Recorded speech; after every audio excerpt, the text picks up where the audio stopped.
Title: The Man in the Wedding Clothes. You ever hear the saying that dreams aren't just dreams, especially in the Hmong culture? Some dreams are visits, warnings, or worse, invitations. This is a story shared by someone who lived it, and I'm telling it now so you don't make the mistake of ignoring the quiet cries of a mother's heart. At the beginning of her marriage, this young woman noticed her husband didn't really love her, not the way she needed. Affection was scarce, and arguments came daily, like clockwork. When she became pregnant, her sadness only deepened. 4 months along, depression set in hard. But then came her light. She gave birth to a healthy, beautiful baby girl. In hopes of bonding, healing, and nourishing her daughter, she began breastfeeding. But barely a week into postpartum recovery, her husband told her he was going back to work. No more help. No more comfort. Her loneliness turned heavy. Each day she'd hold her daughter close and cry, whispering, "Why isn't your father here for me? What did I do wrong? Why am I so lonely?" Then one morning, she had a dream. She was in her bedroom when a man appeared, mid-40s, dressed in full traditional Hmong clothes. His eyes were calm but empty. He said, "It's time. I'm here to take you to a better place." She noticed she was wearing the same Hmong outfit from her wedding day. Silently, she followed him.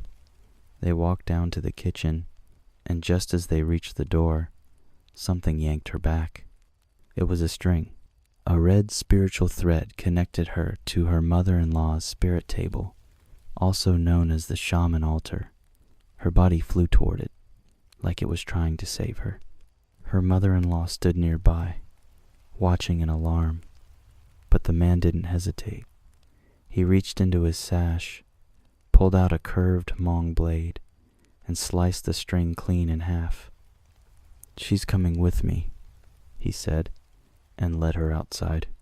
There, a van waited. She stepped in and saw her brothers inside, but they didn't look happy. "What are you doing?" they asked. "Why are you leaving your daughter?" She didn't have an answer. She just said, "I'm going." They drove for what felt like hours, arriving at a large, unfamiliar house. Inside, people wandered aimlessly, some working, others just there.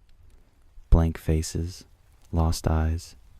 Suddenly, a baby cried. She turned, and there was her daughter, alone, hungry, heartbroken. She rushed to her, arms trembling, and just as she began to nurse her baby, a woman nearby shouted, "You must not feed her here, not a drop." "But she's hungry," she cried.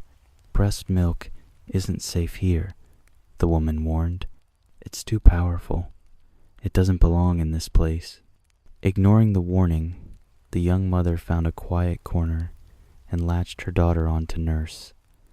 The moment milk touched the child's lips, she woke up. Cold chills ran through her body.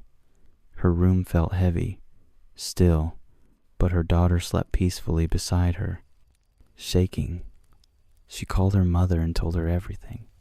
Her mother's voice was urgent. "That wasn't a dream. That was a spirit trying to take you. When your husband gets home, he needs to tie a protection string on you immediately." When her husband returned, she told him everything. Her mother warned him, "If we don't do this now, the ritual to bring her back later will be long, difficult, and expensive."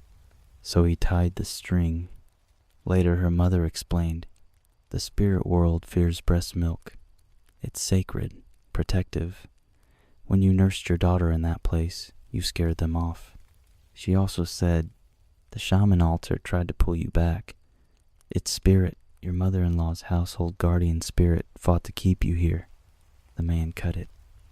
"But your home spirits, your brothers in the van, followed you, disguising themselves to remind you of where you belonged." That night, the house felt warmer again. Her daughter giggled in her sleep. The shadows receded, but the warning remained. Postpartum depression isn't just emotional. In Hmong belief, it opens doors. They come when you cry too loud, too long. They whisper promises, offer peace, and call it a better place. If someone you love has just given birth, be there. If they're struggling, listen. Let them know they are not alone, not in this world, and you won't let them slip into the next. Title: The Guest in the Spare Room. I was a Navy sailor stationed in Bahrain back in 2020. Long shifts, blistering heat, and the hum of distant danger were all part of daily life. But nothing prepared me for the night something unseen decided to answer me. It all started with a conversation I had with a psychic.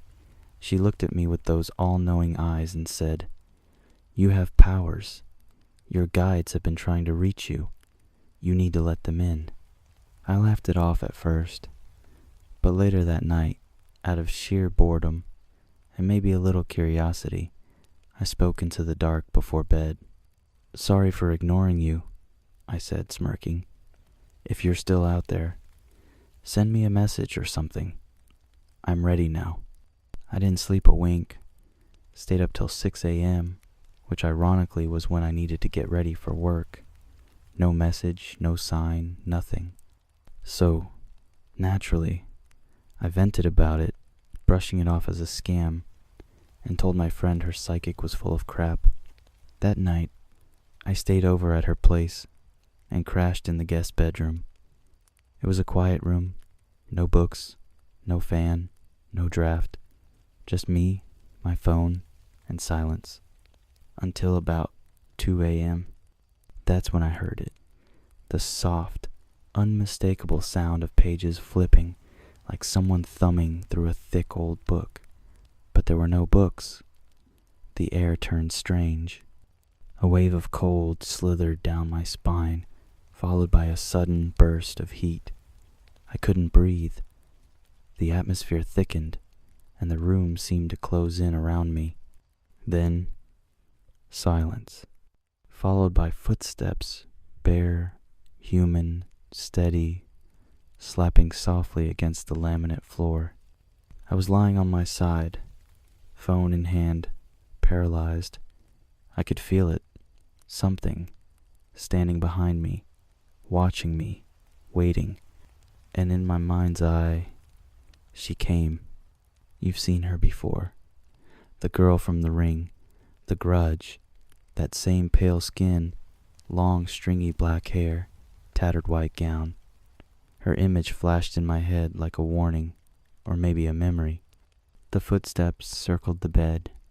Then a voice whispered in my head, calm, monotone, insistent. "Look at the foot of the bed. Look at me." Over and over. But I couldn't move. I stared at my phone, the only light in the room, my heart pounding, praying to anything that might be listening. And finally, with a gasp, I broke through whatever held me still. I whispered out, barely breathing, "I'm so sorry. I thought I was ready, but I wasn't. Please come back when I am." The air shifted, the pages flipped again, softer this time. Then, silence. The presence vanished. The next night, I was back in the same room. This time, on the phone with a friend to help keep my nerves steady. I laughed off the previous night, even though my hands still trembled slightly. But 15 minutes in, I looked toward the bathroom. She was there, a young woman, mid-20s maybe, pale, almost translucent, staring. Then, without warning, she drifted left and vanished. I was still on the phone, describing every terrifying detail as it happened. My friend, losing his mind, he stayed on the line with me until I finally passed out. The next day, I told my host what happened. She stared at me for a moment, then sighed. "Yeah, that room's haunted. Apparently, her old roommate had been visited constantly, so often that she had a priest bless the space. Crosses on every wall. I thought she was just really religious. I never stayed in that room or that house again, and I never asked my guides to visit me again either. Some doors, once opened, don't close so easily. Title: The Waterfall. Let me tell you a story I've heard. One of those stories that's only told late at night. I can't say for sure if it's true, but it came from one of the old heads in the Hmong community, and if you know anything about them, they don't make up stories like this for fun. A few years back, there was this young couple in St. Paul, Minnesota, newly married, no kids, both in their late 20s. The wife loved her husband deeply, but him, he had a wandering eye. Everyone knew it, including her, but she stayed, believing love could weather the storm. Then came the trip to the waterfall, one of those serene, sacred places tucked away in the woods where the mist rises like spirits in the morning. Something happened that day, no one knows exactly what. An argument broke out, and by the end of it, the wife had jumped. The fall was brutal. When they pulled her body from the rocks below, even the rescue team was visibly shaken at what they had seen. That night, the husband went back to their home, alone. He had a strange dream. He was standing again by the waterfall, only now the forest was still, too still. Then he heard crying, soft and sad. He turned and saw a woman crouched on the rocks, wearing a traditional Hmong dress. Her face was hidden by her long black hair. He woke suddenly to slow, deliberate knocking at his back door. Not pounding, knocking, like someone who knew him. He grabbed his gun and peeked through the peephole. Nothing, just darkness. Still uneasy, he checked the window. Nothing there either. But when he got back to bed, he felt it. Damp sheets, like someone had been sitting there, wet. A few hours later, footsteps echoed down the hallway. Wet, slow, and heavy. He lay frozen as they stopped just outside his bedroom door. Then came the tapping. He didn't wait. He grabbed his keys, climbed out the window, and drove straight to his parents' place.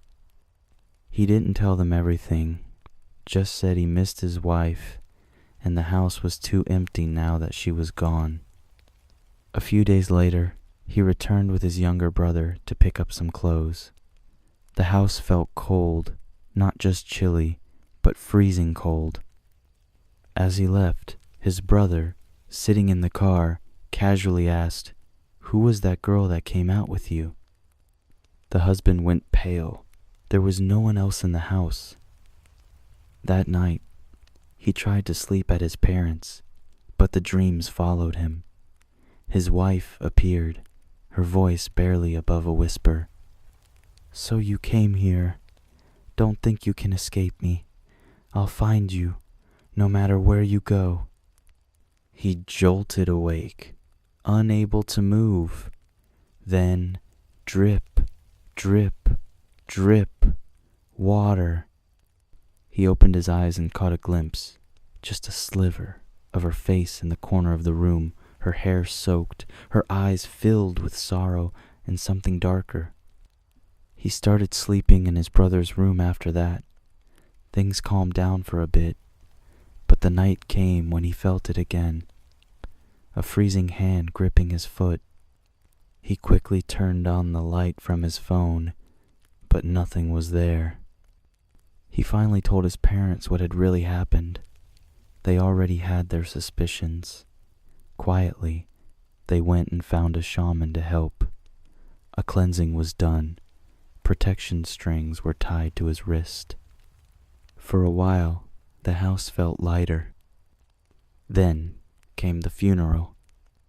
Her body was prepared with care, dressed in her traditional clothing. As the ceremony began, the husband sat at the front row, riddled with guilt. He stared at her closed eyes, wondering what he could have done differently. And then her eyes opened, just slightly, just enough to lock onto his eyes. And she smiled. He panicked, nudged his mother, but when she looked, the eyes were closed again, peaceful, sleeping. After the funeral, the haunting returned, even stronger. She was restless, trapped. Her pain had tied her to this world. Only after another ritual, one meant to release her spirit for rebirth, did the presence finally lift.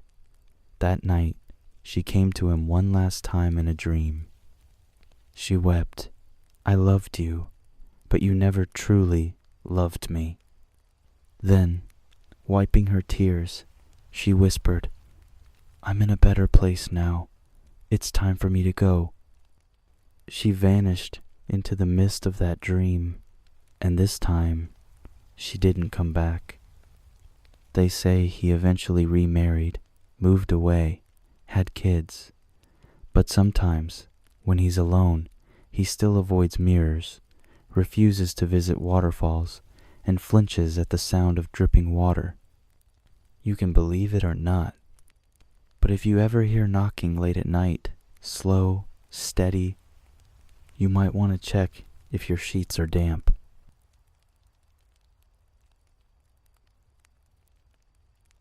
Hello everyone, Spectral Dream here. I just wanted to thank everyone who's been supporting my small channel. If you or anyone you know has a story you'd like me to narrate, please feel free to comment down in the comment section and I'll see what I can do. I look forward to telling everyone spooky stories. And if you're new here, please have a seat and come along with us on this journey.